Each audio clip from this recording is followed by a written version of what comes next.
been a while since Paul has been back to ride with me. So it is supposed to rain today, but look, it's dry. All the rain chances, so we've got our shoes covered. And so hopefully, if it rains really heavily, I'm gonna stop and put on my sleeves so I can thoroughly test my setup. But it's nice this morning. Finally gotten used to our heat. Yeah. This is a beautiful morning, man. Yeah, it's nice. This is a nice morning. If it stays like this, It's not gonna warm up much. 81, 82 is the high, so it will rain. yeah. Because otherwise it will be 90 or 91. So I like the rain.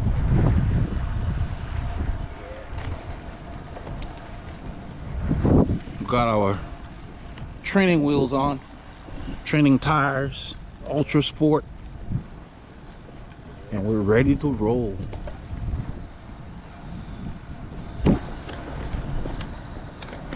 We'll get some clips for you. We're not looking for any group today. We're just gonna go out and spin.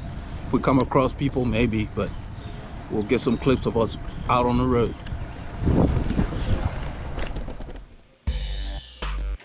On this ride, Paul and I left Northampton.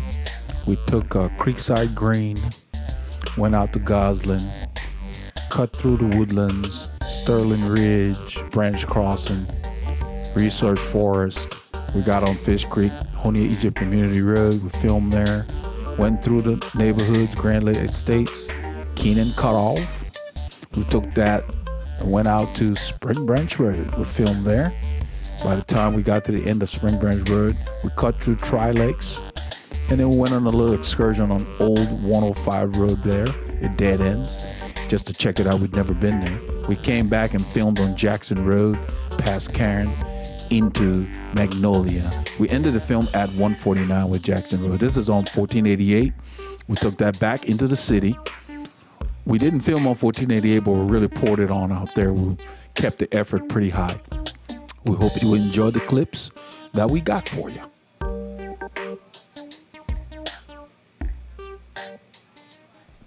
All legends, the rain has arrived. We are on one of our favorite roads, Honea Egypt Community Road. And look at this beautiful weather. You can see the raindrops. I mean, they're This is the heavy. kind of weather for the hard man. Let it rain. Look at them. It's just hitting, and I'm just enjoying it. It just started to rain as we turned on this road. It's like it was waiting for us, and we welcomed it.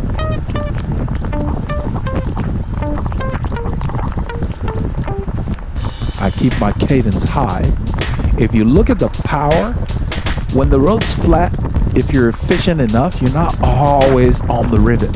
So you will see the power fluctuate from like 200 watts down to 50 or whatever.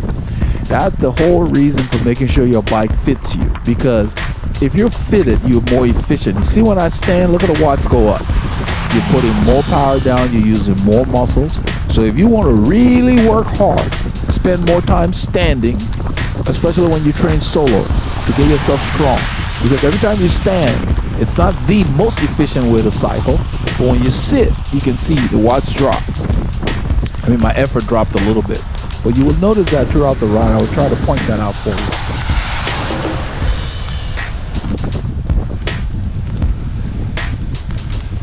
The analysis software that comes with that power meter actually separates how much time you spend standing versus seated. So when I'm looking over the data, it shows that you work harder when you stand. Something I already knew. We've talked about it. That's why we don't ride with the others, because we got mud guards, and even then, I have to stay a little to the left.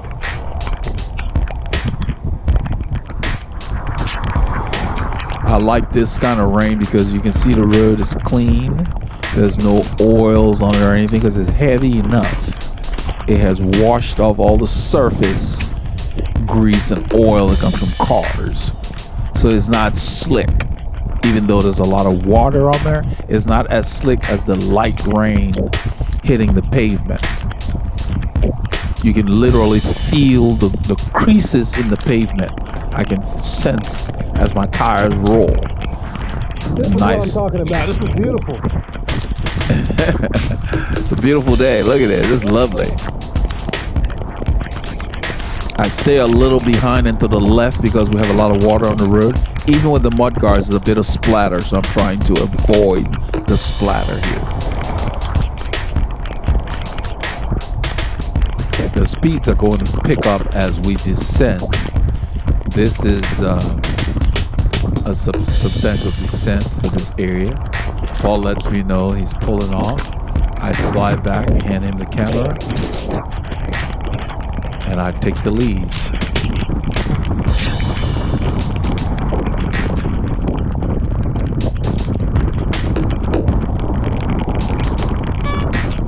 So you don't want to ride the edge of the road in these conditions. You want to use the road like you see us using, because it's too slick at the edge, especially with that white line, even though it's faded. I wouldn't ride there in these conditions because there is no shoulder, so you need to use the road. I am not pedaling because, for one thing, I can't see. I'm trying to wait till it's safe to get my glasses off. I think I take it off with one hand there. I'm trying to put it on the back of my head, around my ears like I usually carry it. It's very windy, so I take my hand off briefly and then I have to grab the bar, and Paul told me to be careful. But right there was not a whole lot of breeze because of these trees, so I was telling him I couldn't see. So you get all these raindrops on there. We don't have wipers on our sunglasses. The sunglasses I'm wearing from Rudy Project, they have those transition lenses. They're perfect for days like these. They stay clear, and then if the sun comes out, they darken. They work really well.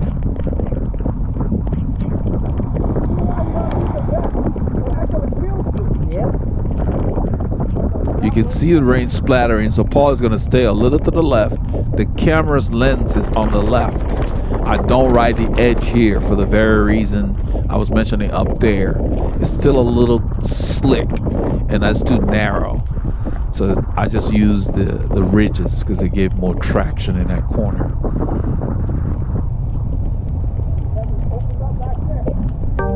What I was talking about the watts, you can see as I transition my pedaling, if you look at my feet, I'm pulling up. So I may be riding maybe 120, whatever. My power is averaged. It's not pure power. Pure power would have been all over the map. That's the thing about power. It flickers all over the place. So you want to average yours so you can get a good representation. Some people even use what they call normalized power. And that's over a longer range. A lot of the head units will give you like a 3-second average, 10-second average, whatever. Pick one and go with it. The longer the effort, the more I increase the average time. It's more realistic. I'm waving this guy over. He's been sitting there for a while and nothing's coming. I want him to go. I don't want him sitting behind us. The road goes up here. There's a lot of breeze. And all I'm doing is keeping the effort by feel around zone 2 or so. The power flickering all over the place. That's why you can't go by exact, direct power. If I was displaying actual power, you would probably see like 2 watts, then 150, then 40, and just all over the way. Power works because it's picking up every change in your pedaling. I use the pedaling dynamics that comes with the Garmin when you get these pedals, which shows which leg is putting out more power, what percentage. 40, they display the percentage of power being applied by each leg and the offset that each leg has on the pedal surface itself. It's okay, I guess, if you have imbalances in power, but to tell you the truth, I didn't see any use for it. I play around with it. It's on one of my training pages. So from time to time I'll look, but for the most part, nah, I don't see the practical application in everyday stuff unless you've had an injury and you want to make sure you strengthen that leg. But from what I saw, my left leg is the one that puts out more power consistently than the right. And the funny thing is I'm right dominant. But my left leg is like 53, the right is like 48, you know, and they go all over the place. You're not gonna get 50-50 from the data, you know, how he's picking it up. That just doesn't work that way. That's why it's not very practical for everyday use. They call it pedaling dynamics.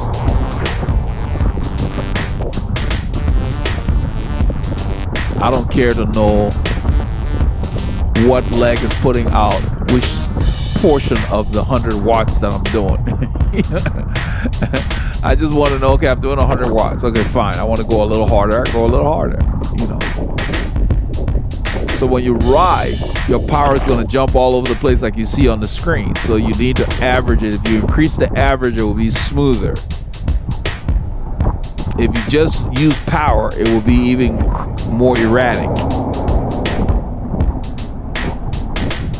Because when you go into the pedal stroke, you apply power in certain phases of the stroke differently.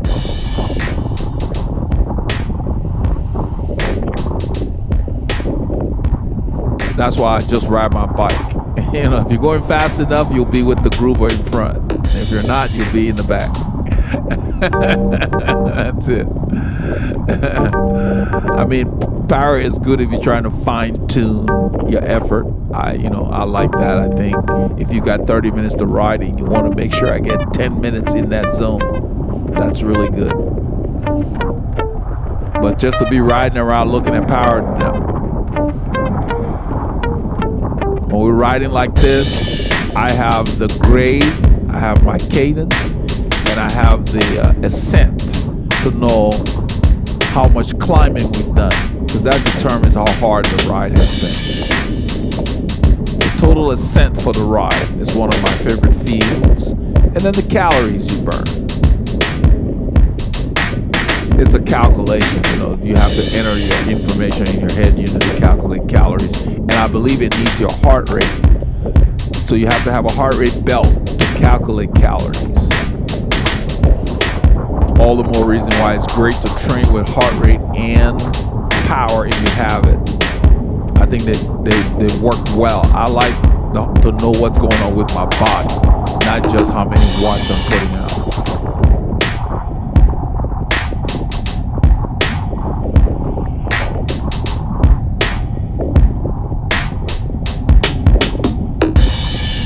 If you look at the graph to the left, I was talking about the power being in the green. The power is graphed in white, and the heart rate is in the green. I'm sorry. The power is in white when you look at the graph below on the left. Well, at the end of the ride, if you look at the green, it's going to the sky, whereas the power is staying in the same range. You know, the power always has spikes. But what that showed was the heart rate was doing its own thing and power was doing its own thing. They don't track together all the time. And the reason is like that on the end is when we got on 1488, we gave it the stick and we were rotating and the speeds were high. So when you're doing a lot of accelerations, your heart rate is going to be trying to keep up and it'll be doing its own thing based on what's going on with you. So if you're going to train with power, focus on training with power and just use the heart rate as a complement to it. A lot of people don't even look at heart rate, they just train with power. I like to look at both because if I can't hit a certain power, then I want to know what's going on. Am I too tired? You know, that kind of stuff. I think it's important. But it's good to understand why your heart rate behaves a certain way versus the power zone you're in. If you're in power zone 2 and your heart rate's in zone 5, you got issues. You know, especially on a steady effort, you know. Your heart rate should be able to recover. That could mean you need more aerobic training. So paired together and you analyze them properly, they're excellent tools for recommending the kind of training a rider needs. So whenever I get somebody I'm coaching, I always ask At a minimum, they need to have a heart rate monitor, but if you have a power meter as well, that's even better, because used together, we can really fine tune what you need to do at a particular time. We're going to be turning here in a little bit. We're going into the Grand Lake Estates. We're going to turn off the camera as we enter.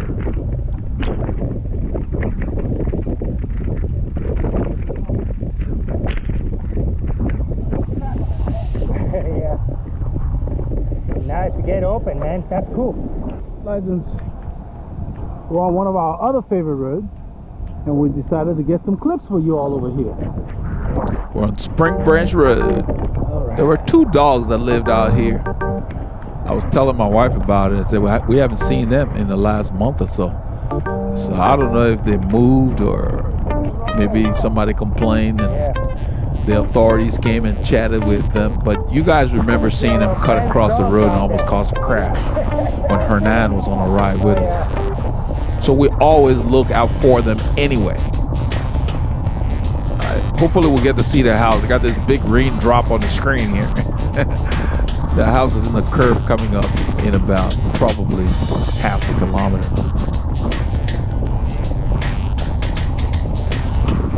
I want you guys to keep your eye on the power to the right.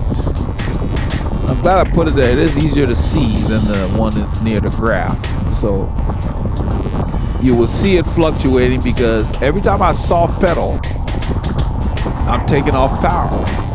So if I'm soft pedaling for a corner or whatever other obstruction that's going on, that's another thing that can cause it to go down to like 50 or 75 or whatever. You can't even see me here. The raindrop is in the way, but we're moving pretty fast. This is a slight downhill. It's at -1. This is a relatively flat road. The rain's picked up. I kind of wanted to film every time it rained. So after we filmed at Grand Lakes, the rain had stopped. So we turned this on when the rain started again. You can see it's been raining here before we got here, but it's raining now. Look at the road.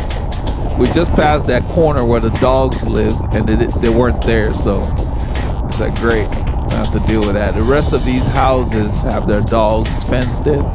You would hear me call out to one of the dogs. We get to know the dogs, because they race us inside the fence. There's a brown dog that lives on the left. I like to harass him. I stopped pedaling here because this is an off-camber corner, and I was carrying so much speed, and it's just a little tricky in the wet. So I stopped pedaling to get more traction. It's another good reason for riding in the wet. You get the feel of how your bike handles. I think you learn a lot about handling when you ride in tricky conditions.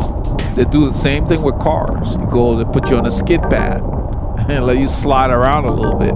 You get an immediate respect for the laws of physics.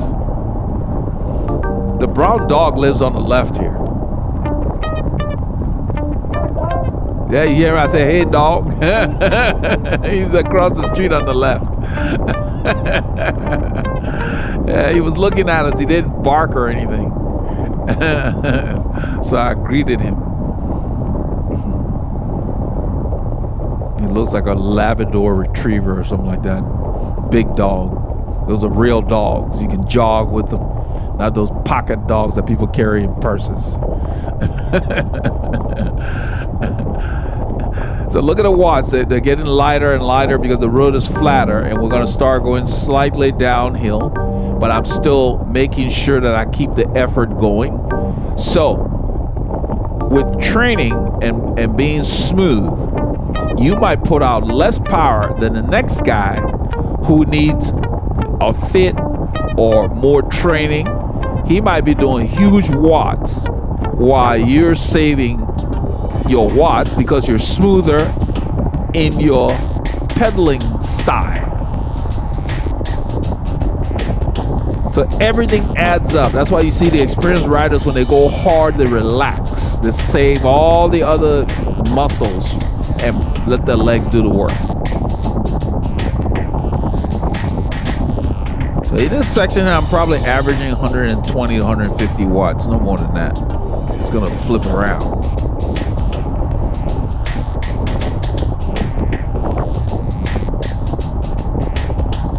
We're doing about 22, 23 miles an hour. 35 kilometers an hour.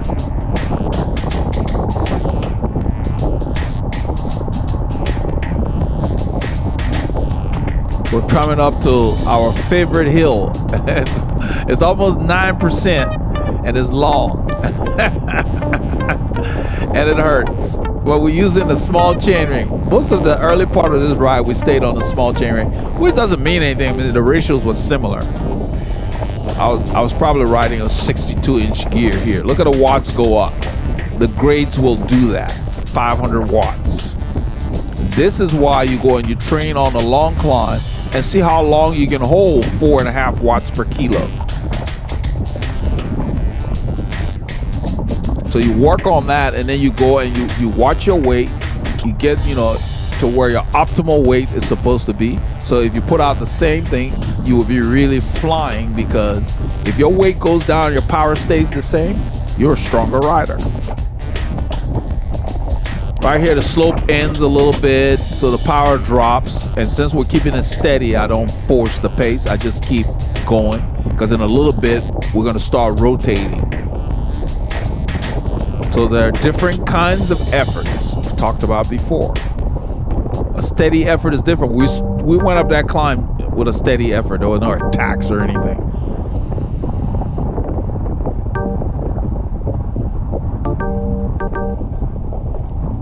I rode it on Monday and I attacked it. So you do different things depending on how you feel. But what we did do on this stretch, we kept the effort high up till the end.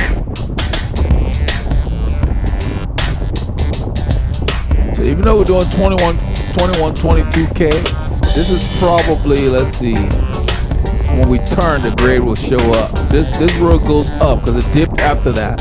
Right here, it flattens out a little bit, but in the distance, there's a huge climb coming. So it's at 1%.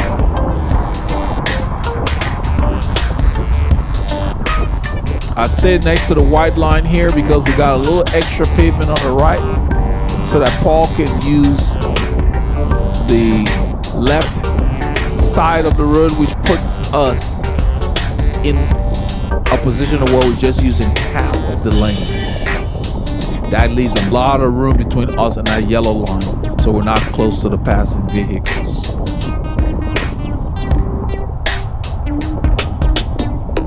You don't need to take up the entire lane.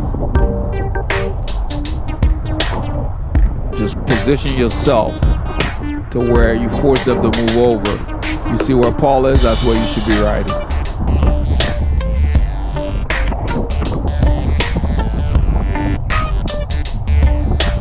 We're wearing our Suki sports kit. This thing breathes so well.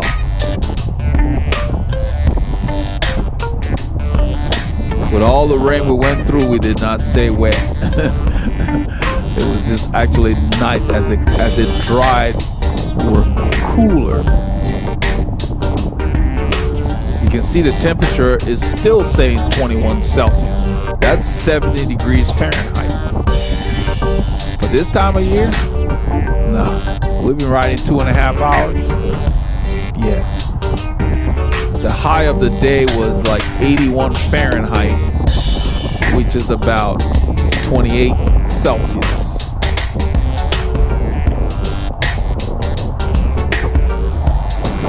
I come back to the front, give Paul a break, give him the camera. I go up and then I come over, and I'm looking to make sure his wheels are clear.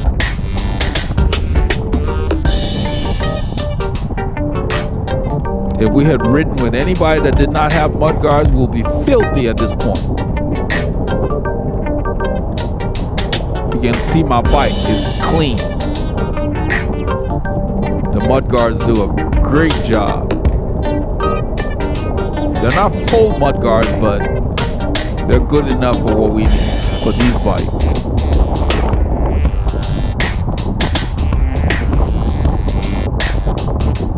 They eliminates the need for you to have a rain bike per se.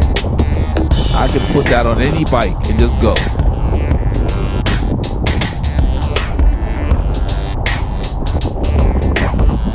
About the only thing I do to the blue bike, since I was using the rain a lot, is I make sure the bottom bracket is well sealed.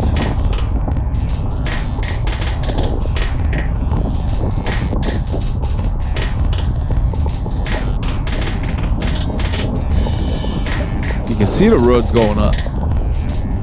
I guess around 3% or so.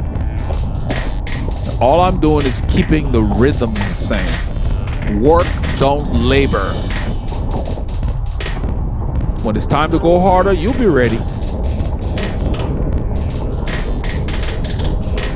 Because by riding like you see me doing and staying on top of the gear, I am working all the muscles in my legs and teaching my body to get the nutrients to them without killing my legs. So over time, I'll be able to increase the effort gradually by myself. But if I go with a faster group, I can still carry a larger gear because muscle memory kicks in. It's based on the premise like going to the gym and doing 100 reps. You know you can do 20 with a larger weight, with a heavier weight. Same thing. So you don't always need to be muscling huge gears. It's really hard on your knees.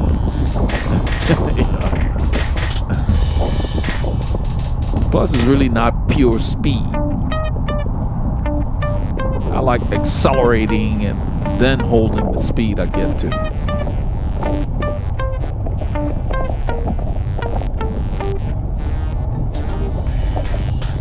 I don't shift here. My cadence drops slightly below 90. I go ahead and ride it. It's a long climb for us. I mean, you know. So if you don't have very long climbs, you find a road like this, you can come and do repeats on it. It's probably about 10 kilometers long. So you can come and do repeats. Do 3 loops and then go home. You don't need to have a mountain pass to learn how to climb. Use the wind, use overpasses if you don't even have these. If you're determined enough, you will find a way to work against resistance. There must be a car coming. I'm using that nice shoulder because it's clean. You see, so this puts Paul right there where the right tire is. So we're just using a nice sizable chunk of the road without hogging it. And so it gives them the opportunity to see around us and go. We don't have that much traffic on this road ever when we come out here. There's not a whole lot out here. I told my wife about it. I said it got a few farms and a church. Every now and then we'll be riding and see the pastor. We'll come out here sometimes on Sunday. There's a church at the bottom of that steep climb that we came up. See the dry spots on the road? The trees took all the rain in that spot. When the pavement is shiny like this, it's a lot slipperier. So you have to be extra cautious when you're turning and doing stuff. Do anything drastic or sudden if you can avoid it. I'm staying a little behind. I'm not really sure why, because he's not flipping up a lot of water. I think I just want to work a little harder. I don't know. Maybe I'll mess with the camera too. But this is the better place to be if you're really trying to draft, per se.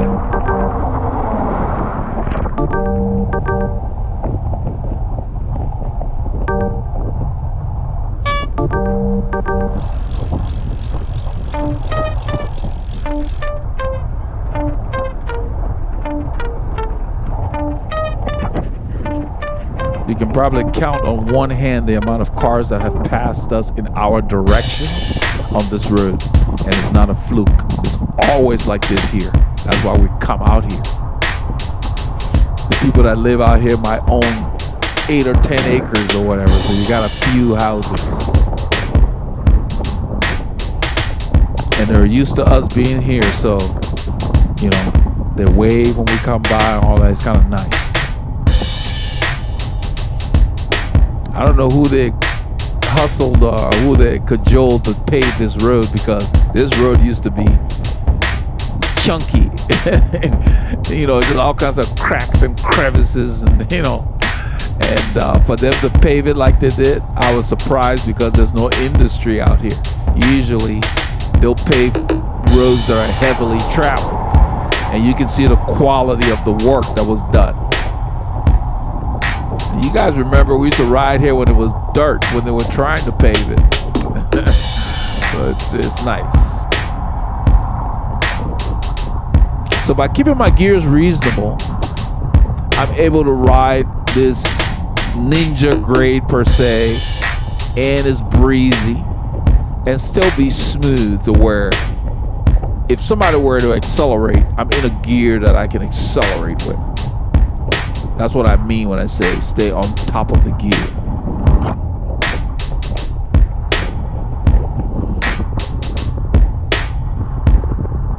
It's more fun to spin your way in shape.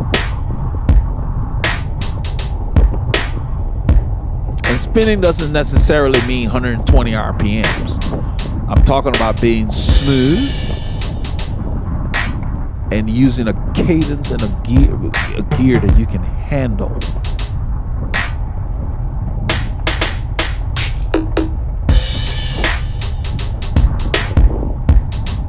Because as the road goes up, my cadence may drop a little below 90 or so.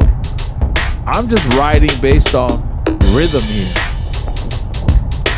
And by looking at, what I'm dealing with, nothing steep is coming up. I don't even shift. You can see where I have my hand like I'm climbing a mountain path. It's a slight grade. Now it says -1, so it's flattened out. Where that car is, it kicks up again. This is around the area where I let Jerry out when we were here the last time. You can see right here it starts to go up. You will see the watts go up. That's what the hills do. So if you can't put the power down and you need to put your speed will have to drop when the road goes up.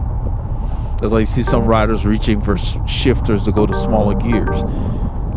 And because I'm in the proper gear, I didn't shift, I just pushed. And now downhill, look at the watts go down. So in this instance, if you're trying to really pour it on, you would be shifting into larger gears.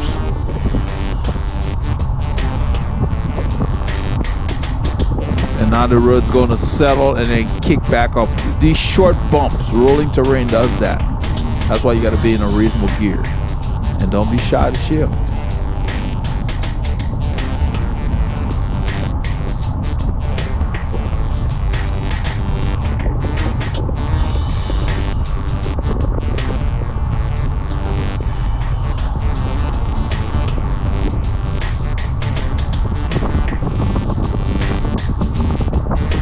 So in our endurance ride, we try to keep, as far as looking at the power data, I stay like 140 and up watts, but not much over 350 for endurance. And it's only going to go in that range of the 300s when we come to climbs and stuff. That's the range that my data indicates. But when I'm going really hard, I get closer to 400 watts or so.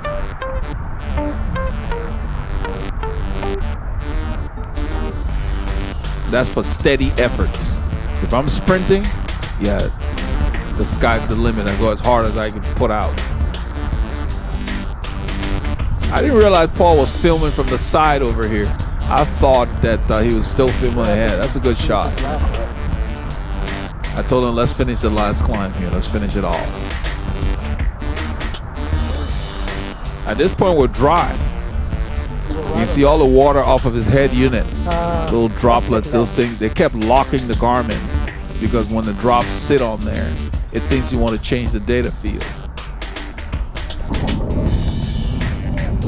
This is the end of Spring Branch Road.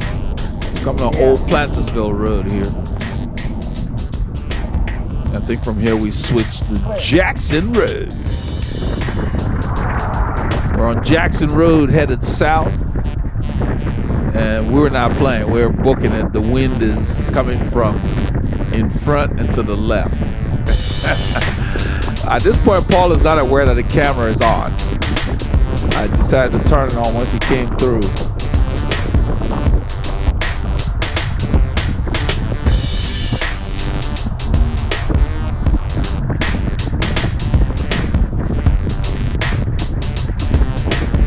sitting in a draft, and so it's kind of like I pedal, then I kind of hesitate, and I don't know what, I'm probably messing with the camera too. But right here, you can see it goes to 200. This road goes up into curves. So every time the road goes up, and then I go ahead and hand him the camera, this is when he realizes we're filming.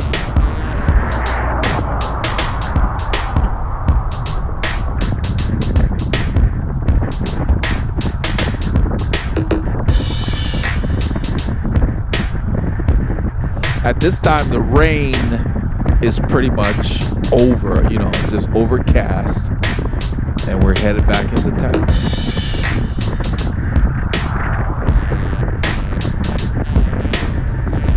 That's how you should look on your bike. Comfortable. I am balanced. My legs just do the work. I relax my shoulders and my arms, and let my body just enjoy the ride.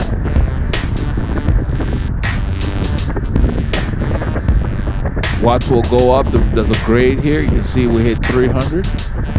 I don't think I shift here. I force the pace.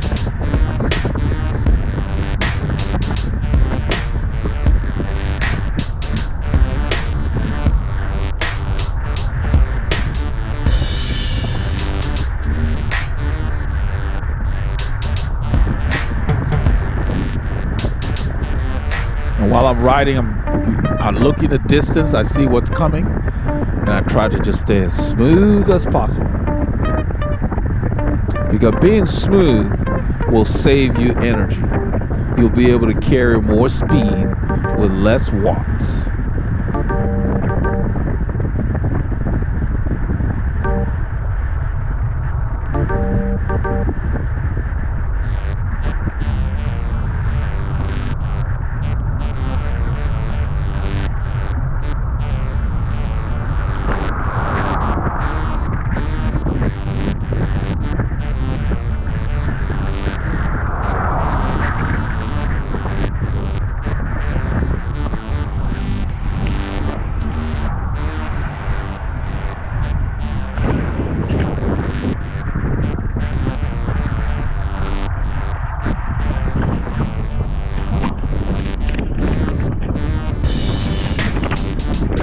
At this point, I believe I took a drink because I figure I'm going to be coming to the front a little bit.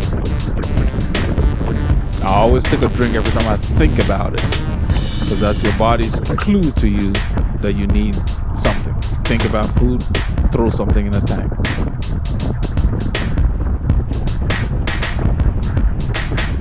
You see how long it sat there at 0? I must have been coasting. That's one of the nice things about it, drafting behind Paul. He's about my height. I think we're exactly the same height. And so it's easy to draft behind him. You draft behind a smaller rider, it just seems harder to find a nice draft.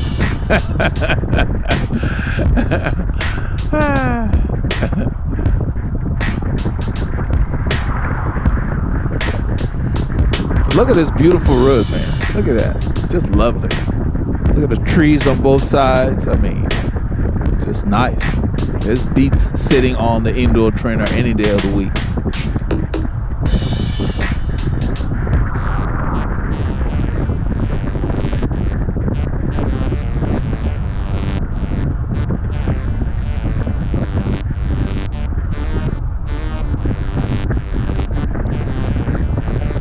Get behind him, and as soon as I feel that the effort is going to drop, or you know, a lot of times he will not let me know that he's ready to get off, I just kind of go by a feel that, okay, let me go ahead and keep the effort up. I think I moved up here.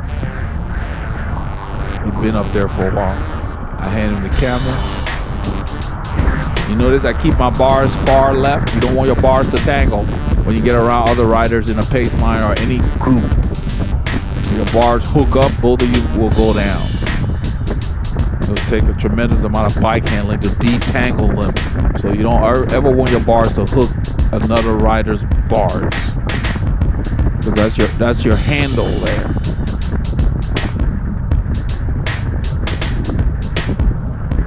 I get to the front. I believe, I don't know if we're approaching 149 yet. Yeah, I think we are. This goes up. That was another reason I took the front, because this is off camera, but we've got probably another 35 kilometers to go or something like that at this point. You know, we got about almost 2 hours left to ride. So we have to make sure that we spread our energy. And when we get to the end of this, it goes uphill. So I'm holding the same speed he was holding so he can get a chance to recover.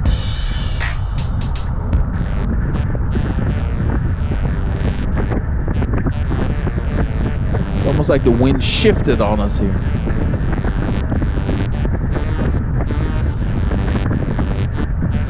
So if you want to be able to ride for hours on end, invest in your fit, invest in your kit, meaning your jersey, your shorts, your shoes, your socks, your helmet, glasses, all of that.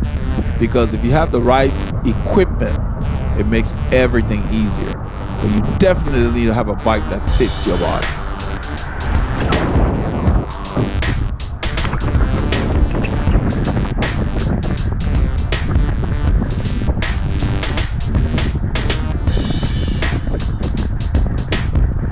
Once I get in the draft, watts drop, soft pedaling, you're doing different things. Yeah, pedal, soft pedal, all of that. So you save energy in the draft. Paul's letting that car know that we're going straight because he's got a signal on.